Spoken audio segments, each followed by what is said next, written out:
Ucapan sulung saya dalam Dewan Yang Mulia ini, izinkan saya memulakan ucapan ini dengan melafazkan rasa syukur kehadrat Allah Ta'ala kerana saya terpilih menjadi wakil rakyat bagi Parlimen P042 Tasik Glugor.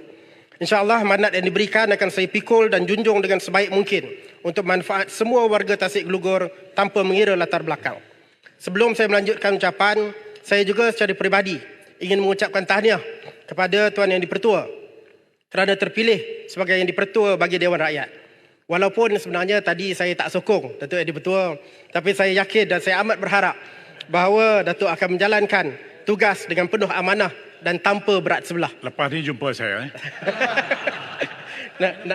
Nak belajar boleh.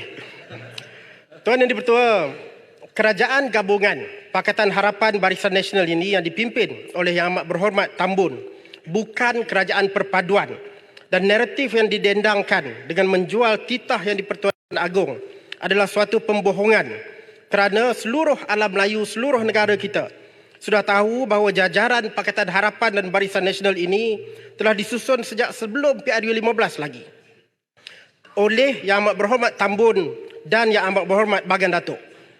Buktinya banyak. Ada rakaman perbualan telefon antara mereka. Ada surat yang ditandatangani dan tersebar. Dan terbaharu, ia disahkan sendiri oleh Yang Berhormat Menteri Dalam Negeri. Malah, dalam MOU Perjanjian Kesefahaman Kerjasama yang baru ditandatangani, juga perkataan perpaduan itu dinyatakan sebagai kata nama untuk kerajaan ini. Lantas ia membuktikan bahawa ini adalah nama sahaja. Ia bukan konsep kerajaan perpaduan seperti yang biasa difahami oleh pengamal sains politik. Jadi, berhentilah daripada berterusan menjual nama istana atau cuba memperbodohkan rakyat, khususnya penyokong sendiri. Yang Amat Berhormat Tambun dan Yang Amat Berhormat Bagan Datuk sepatutnya perlu ada keberanian untuk menyebut kebenaran, iaitu ini adalah kerajaan yang dipimpin oleh Pakatan Harapan dan Barisan Nasional. Datuk Yang Dipertua, untuk kita bergerak ke hadapan, saya rasa kita perlu rekodkan sedikit fakta.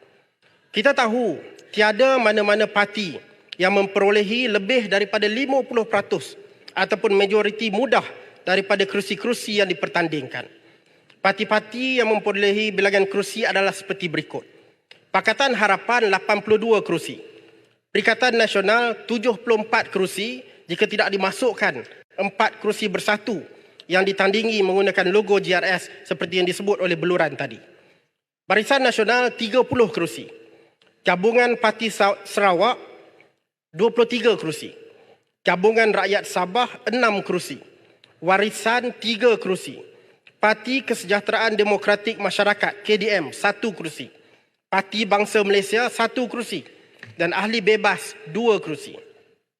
Oleh itu, tiada mana-mana pihak yang boleh dikatakan pemenang dalam PRU ke-15. Tiada sebarang parti atau pakatan parti yang mempunyai jumlah ahli atau kerusi parlimen yang mencukupi untuk menubuhkan kerajaan pada masa itu. Untuk melantik Perdana Menteri ke-10, Yang Dipertua Dewan Rakyat pada masa itu telah meminta agar setiap ahli Dewan Rakyat mengemukakan surat akuan berkanun mereka. Calon Perdana Menteri ke-10 yang mendapat kepercayaan majoriti perlu mengemukakan surat akuan berkanun dan melampirkan surat dan dokumen yang berkaitan. Semua dokumen perlu dihantar ke Istana Negara sebelum pukul 2 petang pada 21 November 2022. Maka dalam masa yang ditetapkan, kita tahu bahawa Yang Berhormat Pak Agong telah mendapat sokongan yang diperlukan dan menyerahkan surat-surat akuan berkanun ahli-ahli parlimen yang menyokong Yang Berhormat Pak Agong kepada Istana Negara. Selain daripada kami, daripada Perikatan Nasional, sokongan ini terdiri daripada 22 ahli Dewan Rakyat GPS, 6 ahli Dewan Rakyat GRS, 1 ahli Dewan Rakyat KDM, 10 ahli Dewan Rakyat Barisan Nasional yang terpilih sahaja, 2 ahli Dewan Rakyat bebas. Pada masa itu, Yang Amat Berhormat Tambun tidak mendapat kepercayaan yang diperlukan dan kemudiannya beliau telah bertemu dengan ahli-ahli Parlimen Barisan Nasional.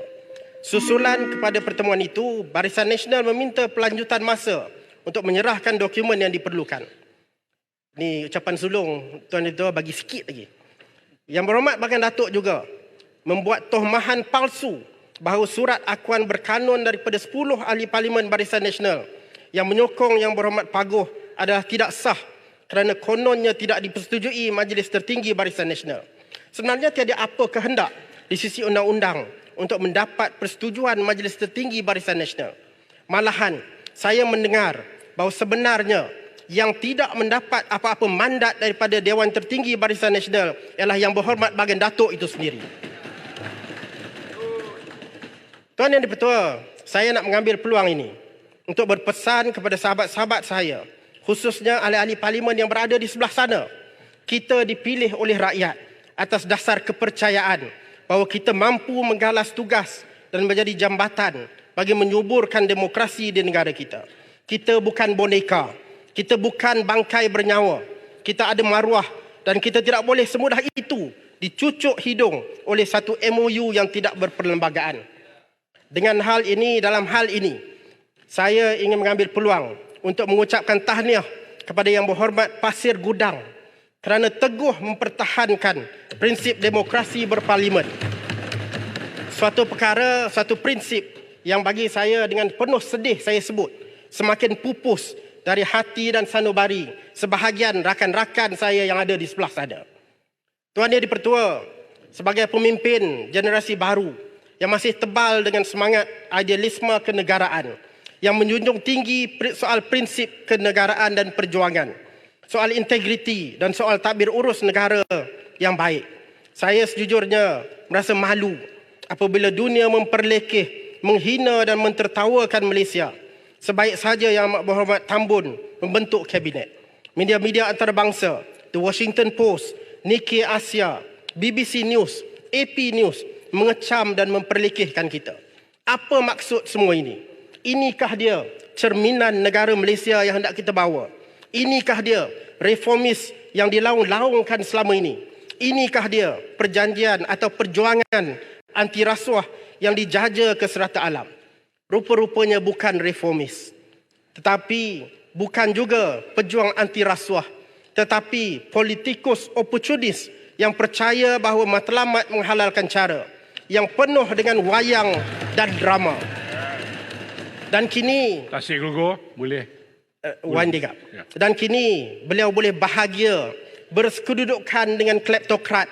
Dan sesungguhnya ini adalah benar-benar di luar tabii daripada imej Tambun yang biasanya difahami. Sedikit. Nak beras sikit lagi. Boleh bagi Tuan Yang sikit. Dipertua. Besut dia tak bagi, besut. Sikit je, sikit. Dia tak bagi. Boleh bagi. Semua boleh bagi. Tanya dia, Yang Dipertua. Dia tak bagi. Rakyat mahu melihat hasil dan tindakan berkesan daripada kerajaan. Bukannya drama atau hal remeh-temeh seperti tak pakai tali leher. Walaupun saya sebenarnya sokong tak pakai tali leher ni. Pakai capal, membuat kenyataan-kenyataan populis atau gairah hendak menyaman pengkritik sehingga terlupa kepada tanggungjawab sebenar sebagai kerajaan. Cukup-cukuplah seperti yang disebut oleh Yang Berhormat Putrajaya tadi. Cukup-cukuplah bawa perangai pembangkang. Jangan risau. Kalau rindu sangat nak jadi pembangkang, mungkin dalam beberapa masa lagi kita akan boleh bertukar tempat. Tuan Yang Dipertua, sebagai akhirnya, ternyata terlalu banyak pembohongan, wayang serta drama politik murahan yang melingkari Yang Amat Berhormat Tambun dan kerajaan gabungan PH dan Barisan Nasional ini. Rembau takut.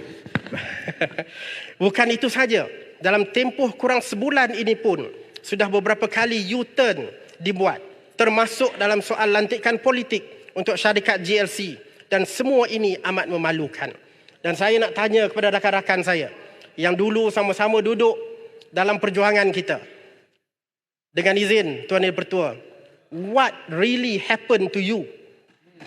What happened to you? Ini perlu dipersoalkan